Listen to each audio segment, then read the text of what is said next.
માધ્યમમાં 9મા ધોરણમાં અભ્યાસ કરું છું.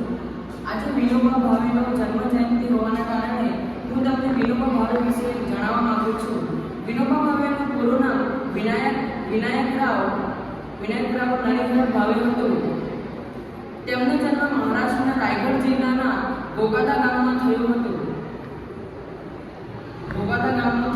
તેમના પિતાનો વ્યવસાય વડોદરામાં હોવાના કારણે તેમના શરૂઆતના વર્ષો ગુજરાતમાં વીત્યા હતા.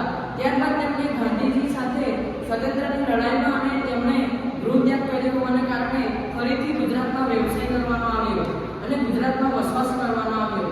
તેમને કેટલીક ભાષાઓ આવડતી હતી. એમાં ભારતીય ભાષાઓ તેમને આવડતી હતી, બધી જ આવડતી હતી. અને તેમણે કેટલાક પુસ્તકો લખ્યા હતા, જેવા કે પુરાણ સાર, શિક્ષણ વિચાર અને ગીતા પ્રવચનો તેમણે આપ્યા હતા. તેમણે ભાગવદ ગીતાનો મરાઠીમાં અનુવાદ કર્યો હતો.